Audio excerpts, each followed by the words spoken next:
కేంద్ర ప్రభుత్వ సంస్థలు ఐటీ కానీ, ఆదాయ పన్ను శాఖ కానీ, లేకపోతే ఎన్ఫోర్స్మెంట్ డిపార్ట్మెంట్ కానీ ఒక ఆర్థిక న్యాయస్థల నుంచి అంటే రైడ్స్ దాడులు చేసిన సమయంలో స్వాధీనం చేసుకున్న వేల కోట్ల రూపాయలను కేంద్ర ప్రభుత్వం ఏం చేస్తుంది అనేది అయితే అందరికీ కూడా వచ్చే ఒక సాధారణమైన అనుమానం.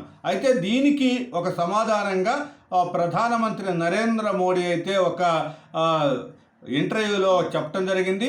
అయితే ఈ సొమ్ముని అంటే ఆర్థికంగా దోచుకొని మొత్తం కూడా ఇదంతా కూడా ఆర్థిక న్యాయస్తులు దోచుకున్న సొమ్ము అయితే పేదలదే.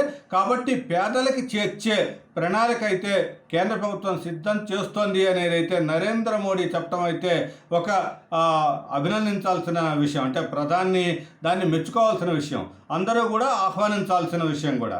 అయితే దీంట్లో ఏ విధంగా చేస్తారు ఏంటి అనేది అయితే ఇంకా స్పష్టంగా తేలలేదు.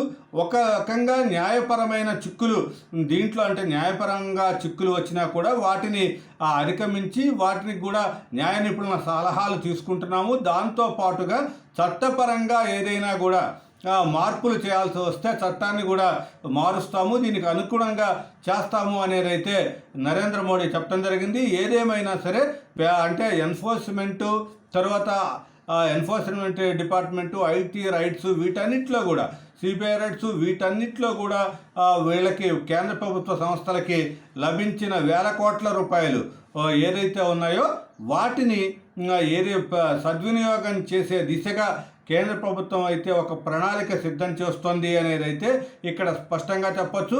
దీని గురించి ప్రధానమంత్రి ఒక ఆలోచన చేస్తున్నాడు అనేది అయితే ఆ ఇంటర్వ్యూ ద్వారా వెల్లడైంది. కాబట్టి ఇదంతా కూడా ఈ సొమ్ము లక్షల కోట్ల రూపాయలు ఏ విధంగా ఎటుపోతుంది అనే దాని సంశయాన్ని కాకుండా ఇప్పుడు పేదలకి ఏ విధంగా ఆ సొమ్ము చేరుస్తారు, ఎందుకంటే వీటినన్నిటినీ కూడా ప్రభుత్వ పరం చేసేసుకొని సంక్షేమ పథకాల ద్వారా వాటిని ఇస్తారా, లేకపోతే పేదలకి ఒక కొత్త పథకం తీసుకొచ్చి దాని ద్వారా వీళ్ళకి ఆ ఖాతాల్లోకి బదిలీ చేస్తారా, ఇదంతా కూడా ముందు భవిష్యత్తులో జరగాల్సిన అవసరం ఉంది. కాకపోతే ఇదైతే ప్రధానమంత్రి నోటి వెంట ఇలాంటి సొమ్ము ఏదైతే ఉందో ఆ సొమ్ము పేదలకు చేరాలి అనేది రావటం అయితే ఒక మంచి పరిణామంగా చెప్పొచ్చు. దీనినైతే ప్రజలంతా కూడా ఆహ్వానించదగ్గ అంశంగా అయితే చూడొచ్చు.